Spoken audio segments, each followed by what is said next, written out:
If you're a business owner, you don't need us to tell you running a business is tough. Don't let QuickBooks and spreadsheets slow you down anymore. Now is the time to upgrade to NetSuite by Oracle, the world's #1 cloud business system. NetSuite gives you the visibility and control over your financials, HR, inventory, e-commerce, and more. Join the over 21,000 companies using NetSuite right now. Schedule your free product tour right now at netsuite.com/C-suite. netsuite.com/C-suite.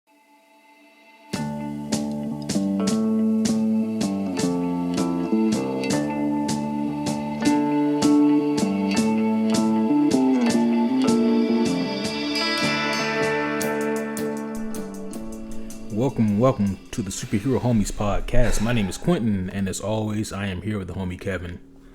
Oh, yo, ladies and gentlemen, boys and girls, what is going on? Damn, that's a good tasting kombucha. Fuck yeah, man. How you doing, dude? I'm doing well. No advertisement on this end over here. Nope, I didn't say any product name. Nope, nothing like that. But we just finished watching Harley Quinn episode 7 titled The Line. The Line. Mm-hmm. Indeed. And we just finished watching that one here tonight to go ahead and record. Kevin, what you think of this episode as a whole? Dude, fucking awesome, man. They gave us so many things this episode. First off, fun little footnote, because if you guys couldn't tell by now listening to the Shorty series, that this has been a common subject for each of these Shorty episodes. We didn't get a single Joker bit the whole fucking time. Mm-hmm. So I was super happy about that, dude. It's like we've been talking about, that sign of progression away from that plot thread. And I loved it, dude. It was awesome. What did you think? Yeah, no Joker, no Batman this time around. Nope. This was arguably my favorite episode. I had to go back and really took a good hard look at all the previous episodes, but this one was that good. I don't know, man. The bar mitzvah was pretty damn great. Mm-hmm. Yeah. You know, that was definitely great. But yes, this is up there.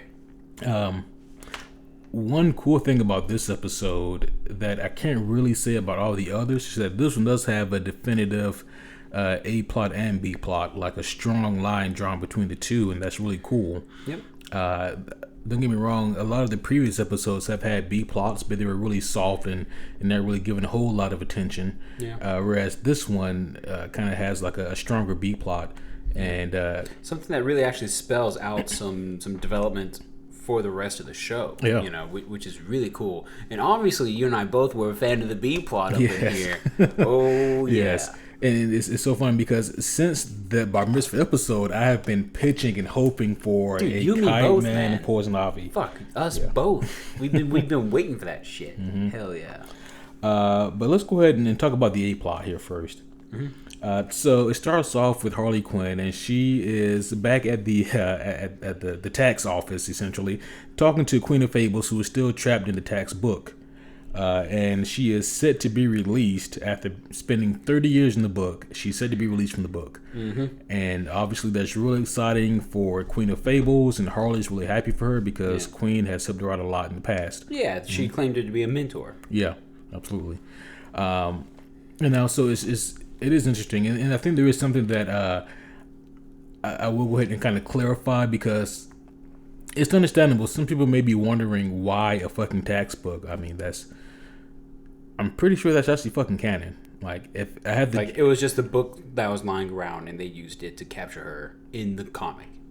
Not quite. It was more of the fact that, so first of all, like when she was introduced, which by the way, one book that I have to get coming out this year is the omnibus for the JLA written by Grant Morrison, and I think it's during that run when this is introduced.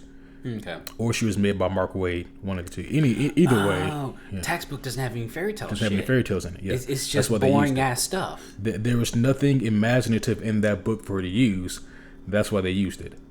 Okay. She was stuck in that book. I wonder if she retained any of that. Like, could she do taxes afterwards? Now that she's been released, does she just like know the equations off the cuff? Yes. Yep. But no. She was a very interesting character when she was used. I mean, but besides that original Mark Waid run, I don't really know a lot about her. I know that she thought that Wonder Woman was her kid, and she put her under a spell. Aquaman kissed her and brought her back because he is technically a prince. So that shit worked. Wow. Yeah. But no, so yeah, we get the news about Queen of Fables, and then we kind of go back to the lair, the deserted mall lair, and Which is great. Yes, it's a great hideout. Yeah. It's here that Harley Quinn, she decides that she wants to steal a weather machine from Cord Industries. So let's talk about that actual machine, brother. That's got to be a callback to another issue. You have to recognize where that's from. Please tell me you do, because I do not. Oh, I thought you lead me somewhere. I have no idea. Okay. No. I'm legitimately asking because that was not just pulled from space. I feel like that was another reference. I mean, there was an invisible motorcycle that they stole from. Yeah, right, exactly. Yeah. I don't know which graphic novel it is, but that feels blatantly like a reference. Yeah. Yeah. I mean, it very well could be, but like I know that as far as Ted Cord goes, I don't really. He's definitely like a really smart guy, but I don't know him to have had a weather machine. I could be wrong though.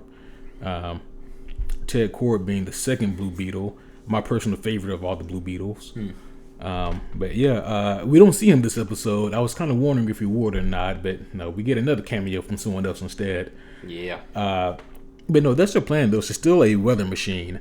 Because why not? And like I love her plan later on. Not to jump too far ahead, but when she comes back with the actual weather machine, how she threatens like who was it, the president or the mayor? Yeah, saying I'm going to raise the degree. I'm going to raise the weather by 1 degree for every minute you don't give me $1 billion. Yeah, it's like that's both intense and incredible.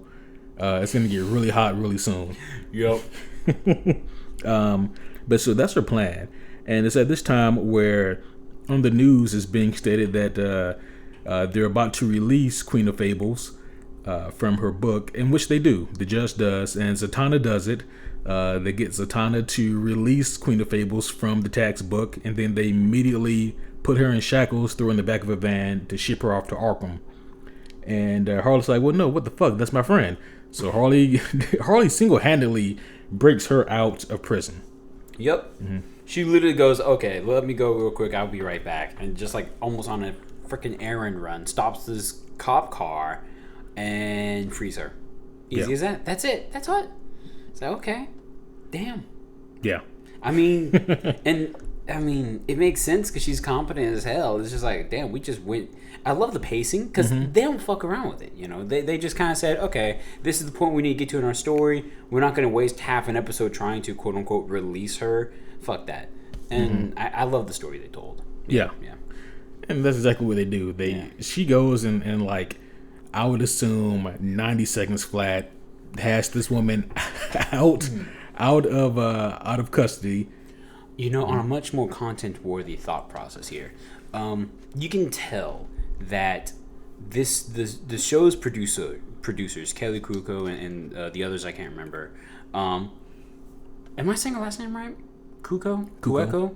Kuko. What the fuck? Why not? Kuko sisters. But excuse me. But yeah, you can tell that the producers are fellow nerds who appreciated great storytelling because the pacing in the show is just like, all right, we're going to get through this part here and we're going to include it because that's just good writing. We need it to help us get to the important part, the funny shit, the main entree. And I love it whenever you can like feel the evidence of great storytelling and great plot, like, I guess, great plot pacing. Let's not beat around the bush and just kind of get it to where it's like, all right, we're not going to piss around and possibly give people nothing that they want. We know what people want because we are the people who want this thing too, know? But yeah. I will say this. I think that's something that comedies can get away with and should take advantage of. Whereas dramas don't have that luxury. Like with the drama, you better fucking tell me how the hell you do this. Yeah, it's odd. It's like there's a way for, I feel like, each genre to do something like this. In comedies, this is like the blatant tool that they have, which can be a lot more slapstick in your face. They can use it to tell a joke. They can use it to just like whisk away, and all of a sudden, boom, we're here at this point magically somehow. Like, oh, it took one person to break what must have been an escort and a main cop car out of police escort to get to Arkham Asylum. But yeah, you get my point. Yeah, I'm sure that in other genres, if we took the time, there's got to be a way to conveniently write a pacing assistant scene. It's what I'm going to label it. Like, this was a pacing assistant scene to just hurry the fuck along and get us to the main course and not piddle around with the peas that no one wants to eat. Okay. Yeah, I'm kind of forcing that imagery, by the way. Yeah, because I liked my peas. But anyways. But what we get, though, is that Harley brings Queen of Fables back to the lair. Right. And it's here that they begin to almost immediately regret their decisions. Now, keep in mind, this whole time, Poison Ivy's been trying to tell Harley, hey, you shouldn't do this. Hey, you shouldn't have brought her back here. Hey, you need to tell her to leave. Like, it's just this ongoing thing. Yeah. And that's kind of been a common theme that I appreciate that they kept intact throughout the series, which is Poison Ivy constantly trying to give Harley advice, but Harley never listening. Yep. Just never. And it's got to be so frustrating for Poison Ivy because you see her physically telling Harley these things, and you see Harley responding to what she's saying, but none of it sticks. Yeah. Not a single word. But it's at this point where everybody's kind of enamored with Queen of Fables, and we get one bit that's pretty funny with King Sharp being like, "Oh, so can you bring Humpty Dumpty to life?" And she snatches Humpty Dumpty from the book, Hey. and which apparently he actually is an egg, at least in this incarnation. Right? I mean, yeah. I thought he was an egg in all incarnations. It's never stated. What? Yeah, it's never said Humpty Dumpty's an egg. Never. Humpty Dumpty fell off a wall. Humpty Dumpty. What's the rest of it? Had a big fall. Humpty Dumpty busted his head open. Humpty Dumpty, something. Cracked his head. Yep. The fuck open. I almost feel like know. I almost feel like for children's imagery they made him to an egg so you don't see a man crack his fucking head open.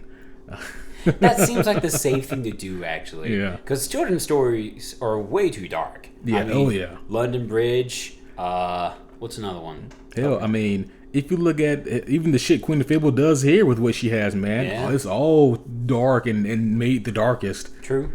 It's pretty great. The original Disney plots are all really fucked up and dark too. Actually, Cinderella. I mean, yeah. But yeah. Anyways, she proceeds to immediately kill Humpty Dumpty, massacres the poor man. she takes her stave and just like whoosh, and cracks that head off, and he's just like flailing, and she's like whipping the egg up like Humpty Dumpty makes great eggs. It's like, and poor shark is just like, hey, oh my gosh, he's real. He's a Must be a terrible existence. Yep. I mean, first of all, if you're Humpty Dumpty, if you're that fragile, why sit up on a wall? Like, you need to get your ass from down there. Yeah, you need to hang out in like Marshmallow Land Pillow or something. Factory. Yeah. Something. Yeah. But yeah. So I thought that's just pretty funny though. Humpty Dumpty, he came and went. Yep. But it was after this where we get the setup where Harley is trying to get the blueprints to Cord Industries so she can steal this weather machine. I think she was also trying to steal the Force Watch, the one that was giving the shield. Force field, the Force field watch, because you need a Force field watch, which she did, but yeah, she did. She did need it, but it was convenient that one company was making the anti-questing technology to the other company's security. It was just really convenient, piss poor timing. Yeah. Yes, but it's here where they're trying to break in and Star Labs.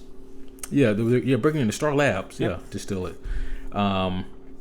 But also, like right on the other side of Star Labs was a Prixis family reunion, and you see this one kid come out and retrieve a soccer ball that's been kicked over towards Harley and the gang, and he takes the ball back to the family reunion where everybody's hanging out, cooking, having a great time. Good old wholesome fun family reunion. Yep. Nobody's drunk or fighting. Right. Truly innocent. Everyone's cool.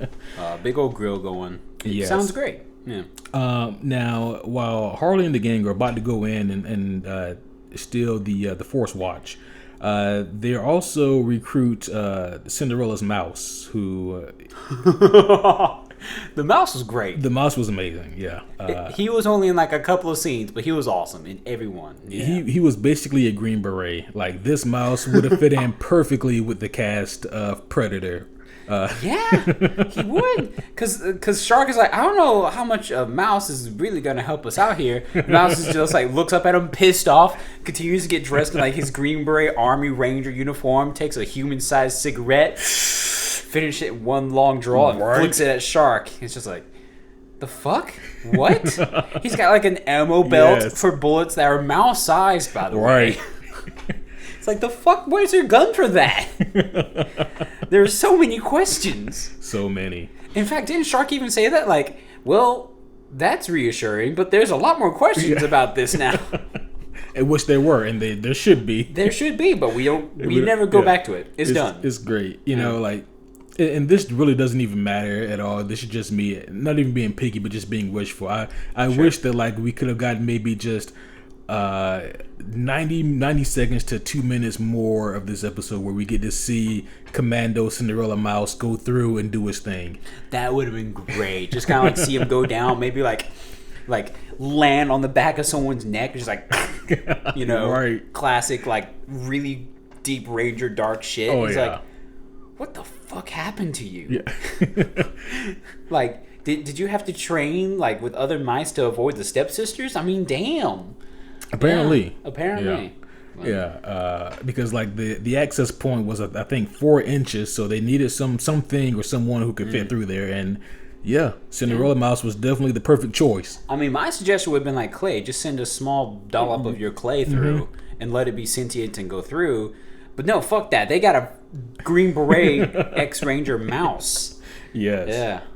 Yeah. But in the meanwhile, when they come back, Harley and the crew realize that, oh my gosh, like, this entire family, the entire Prixus family, has been annihilated. Literally a bloodbath. Yeah. Soaking the grass. Just complete chaos. Yes. And we see, like, the big bad wolf, which is terrifying. I mean, he was literally a big-ass fucking wolf. Like a dire wolf from Game of Thrones just brought to this. And Sable's just sitting there, like, picking at her nails or something, just, like, real nonchalant. Oh, hey, guys, welcome back. Yeah. Big Bad Wolf kind of had his way with the Prixus family. Yes. Prixus? Praxis. Praxis, thank you.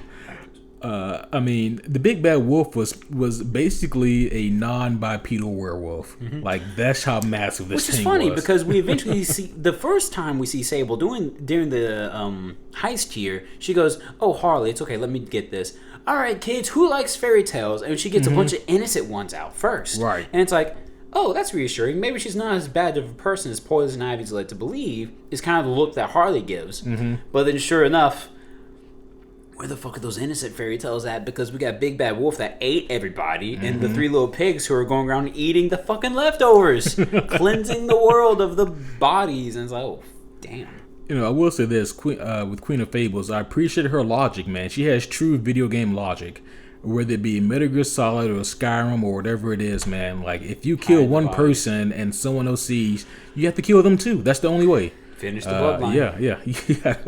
You got to kill them all. No witnesses. No witnesses. It's a stealth mission as long as there's no witnesses. You can tell that she's damn tired of quick saving and reloading the same fucking mission because you keep failing the sneak part. Yes. Yeah.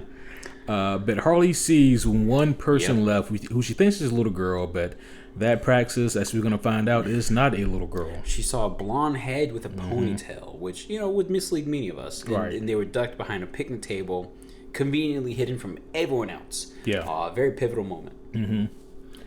But that's all we get for that for now.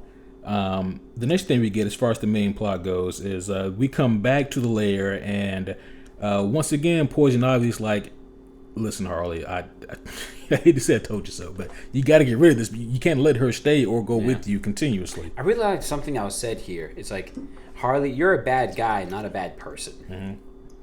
Yeah, right. Right, which is interesting. For the scape of the TV show. Oh, absolutely, yeah. And you know that can actually be said for, I would say, a few supervillains, like maybe Mr. Freeze. I will say would be one. Yeah, agreed. To a certain extent, man, you even have guys like Two-Face, who Batman always has sympathy for. Yeah, and this is just talking within like the realm of DC Batman comics. I was about to say that's just touching up on his rogue gallery. Yeah. Poison Ivy is a great example. She kills so many people. She does kill so many people. Yeah. All for the sake of plants. Yeah. Eco-terrorism. Gotta take care of Mother Earth. I would hate to see what she would do, man, if she saw like the fires that happened in the Amazon or even in Australia. I don't know, like, oh man, shit, that would not please her. Even though I would also say in that universe, man, like at least I think we would get a few uneasy alliances, man. I definitely think that Aquaman will come through, tidal wave that shit. Right. And unfortunately, though, we don't have them here. Maybe a Swamp Thing to kind of help bring things back. He would to life, definitely, Yeah. Absolutely. Damn. Yeah. Where are the heroes? Where are all the heroes, man? We need these guys. There are real ones out there. Absolutely. There are. Yes. Just not our Aquaman or Poison Ivy or Swamp Things. Unfortunately, we don't have like the one-man armies. Right, yeah. Yep. But yeah. But shout out to the real heroes out there fighting this shit. But the next thing we get here is Harley. She kind of has her, I guess you want to call it breakup for lack of better terms, with Queen of Fables. Actually, yeah. I mean, it goes about as well as a breakup does. Yeah. No matter how easy you try to make it or do it, Yeah, I mean, it's never that smooth. No matter how many times you rehearse it in your head, never that smooth. No matter how many times you feel like you did well on your end, the other end is never going to feel that way. Yeah, no. Yeah, either they're going to be the smooth one and you're fucked up, or you feel pretty good about it and they're fucked up, or you're just both fucked up. Yeah. I don't feel like there's many options outside of those three. Yes. But heaven forbid. So, obviously, Queen of Fables didn't take it well. She did not take it well.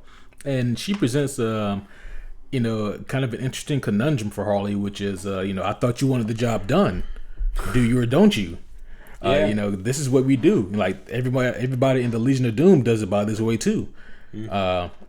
Presenting kind of an interesting dilemma for Harley, but Harley's like, well, I don't believe in killing innocent people.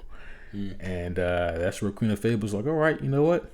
Oh, you got a line. Look at this bitch. She's got a line. Yeah. It's the line name. Absolutely. Hell yeah. But the next thing we get here is, so we get the fallout between Harley Quinn and Queen of Fables. But kind of the next big thing we get here, though, is we get Jason. Jason Praxis, who I love how just I don't know how to describe it. Fuck it, just tell what happened. So this man shows up, blows a giant hole in the mall, makes his way through grand entrance, and that's gonna create a draft, but whatever. Yeah, you're not wrong. Get Clayface to patch that up. Well, I mean, yeah, you're Clay. You can make buildings out of clay. Yeah, why not? Fuck yeah. Yeah. But yeah, so Jason Praxis shows up, and then it's revealed that, oh no, that wasn't a little girl with a ponytail. That was him cowering. And then we kind of get like his super shoehorned flashback, and in this universe, he essentially tried to kill himself by grabbing the Star Labs electrical fence, and instead it gave him superpowers. And I love how like he was all classic comic book cheesy describing the events, just like they were that catastrophic and life-changing. But to Sable and Harley, they're just like, great example. But when I grabbed the fence, it didn't kill me. It gave you powers. It gave me powers. Yeah. And they're both just like nonchalant, like, oh, fuck you two, man. Yeah.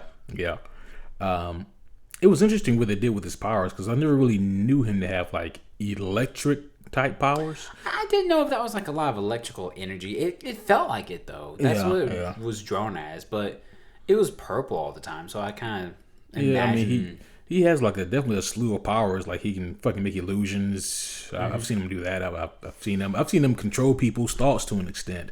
Read people's minds. Super telekinetic as well. I want to go hit that fence. Yeah, right. Yeah, right. But yeah. But yeah, so essentially he gives them an ultimatum. Either I kill you all or you bring me Queen of Fables. And Harley does so. She presents to him Queen of Fables. He goes to lash out with this lightning. Revenge. Yes. But it's a reverb of the lightning, Palpatine style, hits him.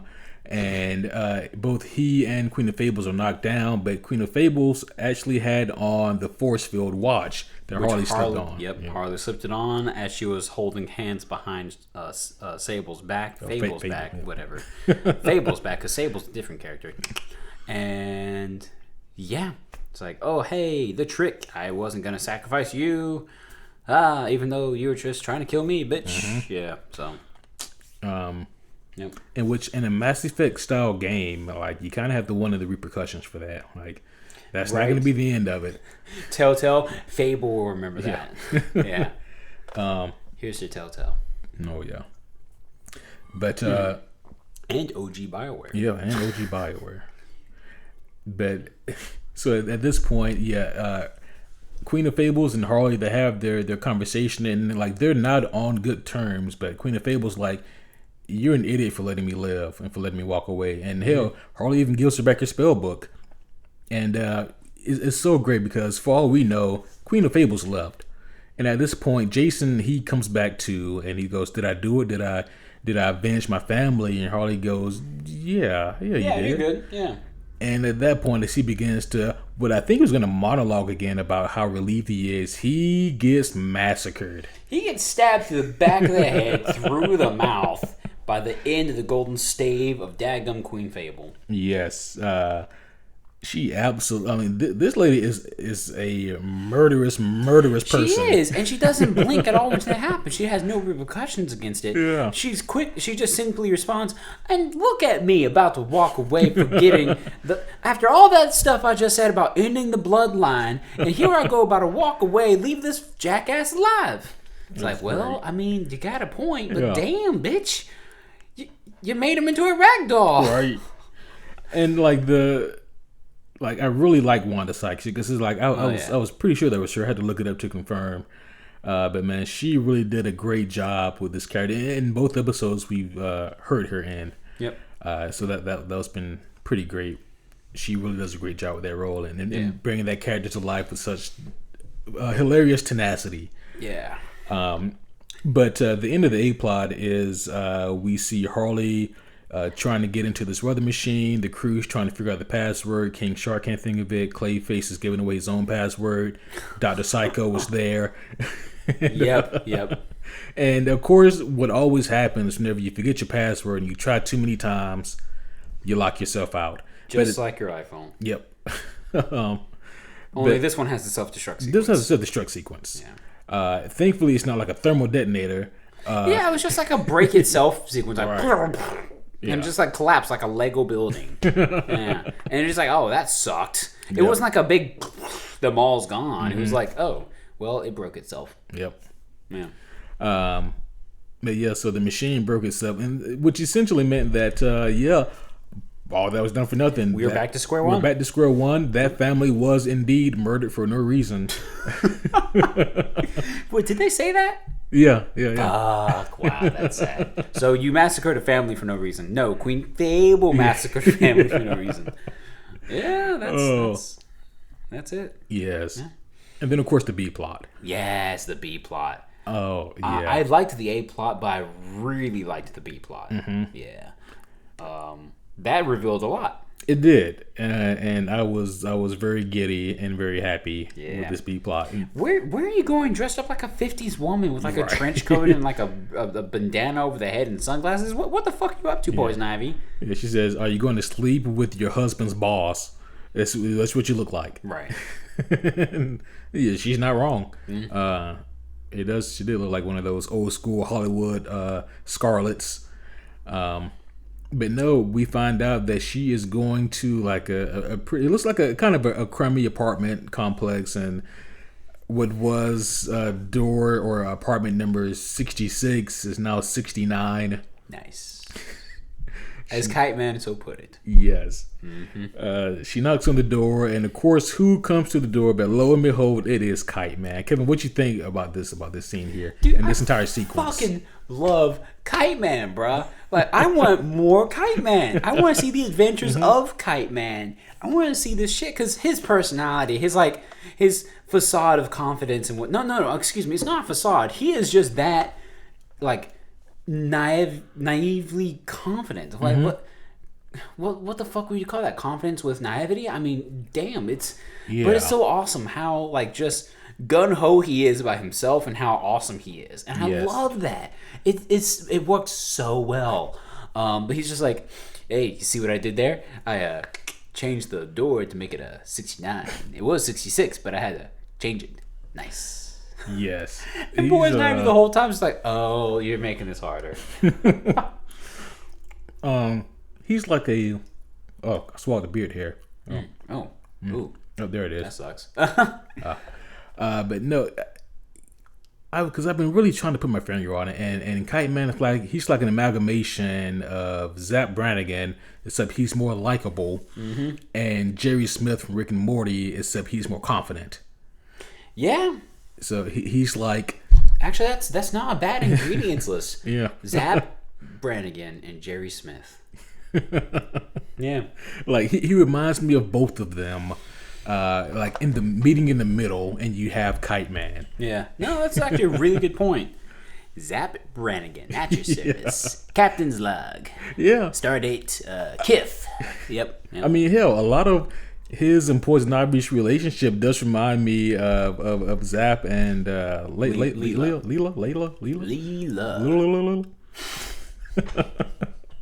Yep. I didn't hear that one more time. Let me check. Shout out to Futurama and SpongeBob. Yep. Every podcaster, why do I listen to this? Oh man. But no, so if they didn't drop that little nugget of a jewel, we would all assume that, so she's giving him a chance. This is their first time meeting. No. They have met up for secret consensual sex before in a motel. Yep. Like, we should have just done the motel like before, like all the other times. Yeah. And it's like, this has been going on for a hot minute. Yeah. Oh, fuck. Yeah. Not only did they give it to us, like, the details of a relationship, but they gave us, like, the idea that there's a backstory of relationship. Fuck yeah, dude. Yeah, even if at the time it was just, at least on Poison Ivy's end, more like friends to benefits. I wouldn't even call it that. It's more like casual sex is all exactly. it is. Just like, oh, hey, you're a living, walking dildo. Right, yeah. But at this point, there's actually, like, dates. Like, there's just like, let's go to a movie. How about a restaurant, too? No, now, just a movie. It did feel like maybe their first date. It did feel like that. Yeah, like, the first time Poison Ivy actually agreed to do something with him. And which that says a lot, for Kite Man. Like, he's trying. Like, he really, he's committed, he didn't just want the nookie and then move on. No, he's really trying to make this work. Yeah. And I think there's something endearing about that. He's trying his best. I love his personality so fucking much. It's great, man. Do you like me? Yeah. Yes. Do you like me? It's like, what the fuck are you, high school? He goes like. She's like, yeah. Hell yeah. Exactly. And we get it again. Hell yeah. And it made me so fucking happy, dude. Arms went up in a fist of, oh man, fuck yeah. I mean, yeah, seriously, like you can't not cheer him on, dude. You really can't. This is the new Jim and Pam story for me. It's getting to the point now where I need to see a Kite Man cameo in the Batman movie coming up. Like, right. Who the fuck's gonna be Kite Man? Bring him out. Who would play Kite Man in a live action? Brad movie? Pitt. Oh shit. I mean, I don't know if he's been a hero yet in DC, so no, I don't think not in DC. And that'd be awesome because he was a one and done in Marvel. Let him be a one and done here. Yeah, easy. Oh man, yeah, that'd be great. Anyways, but yeah, no. So it was also funny, Kevin, because like just the last Harley episode we did, we spoke about how when the creators made this episode, how there's probably no way for them to know if Kite Man would be a hit with them or not, and that, you know, hopefully if there was enough of a demand, that we'll probably get more of him next season, hopefully. But that was before we got this episode. You know? We didn't know that there was going to be any more Kite Man even this season. We didn't, and I gotta say, I love that they were that confident in their guy and their characters and their writing, of course, to give us more. You know, because he was such a great hit, and like you said, and like we talked about, guys, they had no idea that would be a hit. They had no idea if the jokes would land or not. You know, comedian on stage, you hope your material is good shit. But luckily, this was great shit, and it hit, and they kept giving us more, what we wanted, what they didn't know we would want. And that's the glory of great writing. That's the glory of confidence in your ability, and this was awesome. It was great. Yes. Hell yeah. We get the whole restaurant scene because he eventually talks to him and letting him take her out on a date or to a restaurant. Well, first it was a movie, and she was like, no restaurant, just a movie. Okay, maybe tomorrow night then. Yeah. But at the restaurant scene, he had a reservation, so he did it right. Yeah. You know, it's just that he wasn't respected enough, essentially, is what we get. Right. To be taken seriously enough. You have a 40-minute wait, sir. Yeah. Yeah. He's like, well, what's the point of a reservation if I have to wait 40 minutes? Oh, no, you're saying it wrong. You have to say it like him. What's the point of a resi if I don't... It's like, I'm sorry, are you a grown person? Right. Oh, shit. You know what? Maybe it's under Kite, Man, or Man, Kite. Man, Kite. Or maybe the Kite Man. Yeah. He even dropped his real name in there once, yeah. Did he? Oh. Yeah. But, and I love how, like, eventually, like, we go back to the scene of them waiting in the restaurant. Poison Ivy's just, like, sitting there hiding at, like, one of the little waiting chairs, and Riddler comes in. Riddle me this. Who doesn't has a reservation but still wants to eat here? Yeah. And it's like, oh, Mr. Riddler, sir. I guess French. Monsieur, come this way. Of course we have a table for you. French baguette. You know, that's my French. Toussaint. But yeah. But yeah, it's at this point where Kite Man finally starts to put 2 and 2 and 2 and 2 together.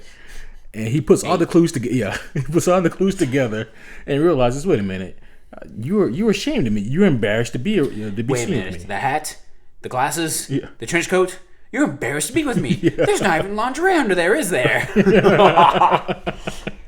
It was a great line. It was. Yeah, and I mean, yeah, at that point, man, like, he's just not having it, and you can't blame him. And of course, at that point, the buzzer, because you know, all fancy restaurants have like the little fucking buzzer that's supposed to shake when your table's ready. It's like, what the fuck is it? It's a coaster? Why is it shaped like this? Whatever. But yeah, well, someone shaped like a remote control. I've seen those. Yeah, something like that. Yeah. The one they had was a little square. Yeah. Whatever those restaurants give, like your Chili's and Applebee's and whatnot. But this very fancy place apparently had one. It would be funny if you made a reservation for like a Chili's or an Applebee's. Oh my gosh! Right. It's like, no, also, Kite Man, you're doing it wrong. Yeah, like I know that Kite Man he's a thief and like a bank robber and all that, but in the confines of this show, I don't see him as having that much money. No. So I mean, he had an apartment, kind of a shitty one. Yeah, with the roommate. Yeah. Oh yeah, man. What was no? Stop that shit. Ben? Bill. Or Bill. Yeah. Bildo. Yeah. Yep. He called him Bildo. But yeah, so what essentially happens here is that Poison Ivy, she goes back to his home to make amends and to apologize, and the shit was hilarious because like he had on his robe and like his Kite Man pants and the mask, but like no Kite Man shirt.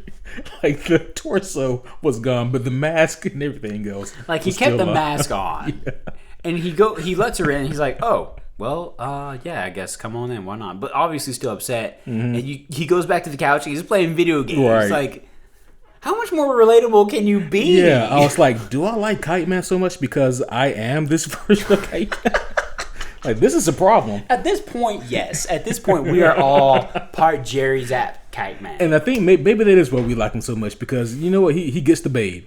He gets the bait because at the end of it, they make amends, and luckily she is apologetic because she knows. Okay, I'm sorry, I was ashamed of you. That's true. Yeah. Well, in the beginning, she goes, "I came here to apologize," and he goes, "Thank you, I forgive you." She goes, "Well, no, let me." That's true. Because no. Let me explain what for. Come on. Yeah. Like, Jesus, Kite Man. Yeah. And I love what his response was. It's like, look, I know it can be kind of hard. And it's like, you're a powerful person. You can control plans with your mind. I'm a powerful person. I have a kite. and sure, her response was perfect too. Like, I love that you think that's a power. Right. Well, I mean, like, honestly, that level of confidence is a superpower. Right. It is. Like, can you really, like, fuck up that? Okay, no, you can still fuck up that bad. Yeah, but you're going to go into it like you didn't at all. Right. And that's the power behind it. Mm-hmm. Yeah. But, when his roommate, Bill, comes home, that's when he drops the line. That's when Poison Ivy says, "Hi, I'm his girlfriend, Poison Ivy." Yep. And that's when, you finally get... Yeah. Hell yeah. And every time he says it, it's different. And it's so good. She's just like, and she like puts his arm around her and is like, "I'm his girlfriend." It's like, hell yeah. It's like, we are Kite Man, dude. Like, what would I do if I had that moment? I would do the same fucking thing. Oh, yeah. It's like, wait, you like me? Do you like me? Yeah. It was great shit. It was to Kite Man. It was hilarious and it was endearing. There's a lot to take from this because I guess if you want to get on a semi-serious level, man, there is kind of some things that people have to face at times when maybe one person in the relationship almost assumes they're maybe a little bit above the other person, like things that yeah. Or I'm taking this term from another great television show. When one person is kind of quote unquote inadvertently using the other person as a scooter, like a moped scooter. Sure, it's fun to ride around on one of those, but you don't want to be seen in public with one. Exactly. You don't want your friends to know you got a moped scooter. Right. I got that from Archer, by the way. Copyright to them. Great funny ass cartoon too. Adults only. But you get the point there. And that's kind of what Kite Man was for Poison Ivy. At first, he was just a walking dildo, and then he became a human being, and then he became an interesting human being that she ended up actually liking. But there was a bit of a transition, as we saw, thanks to tonight's episode. Yeah. Yeah. So this episode as a whole has been great. Hell yeah. This is a phenomenal episode of television. Yeah, one of my favorites of this season's by far. Oh, yeah. Next week's looks funny too. Just looking at the preview, so we get a lot of characters next one. Yeah. Lex Luthor, more Kite Man. Looks like maybe the bombshell of their relationship might be dropped. Bane. Yeah, Bane comes back. Yeah. Because I want more Bane, dude. He was great in the one episode. He was. Then what are we doing? Right. Yes. But you got anything else for this one, Kevin? Dude, I just want so much more Harley. Like, I can't wait for this season to end so I can go back and watch it again. You know, because this is an awesome season of television, and I feel sorry for the people who haven't had a chance to jump on this yet. You need to make time for yourself. You out there listening right now, you deserve a great laugh, and this show is nothing but great laughs.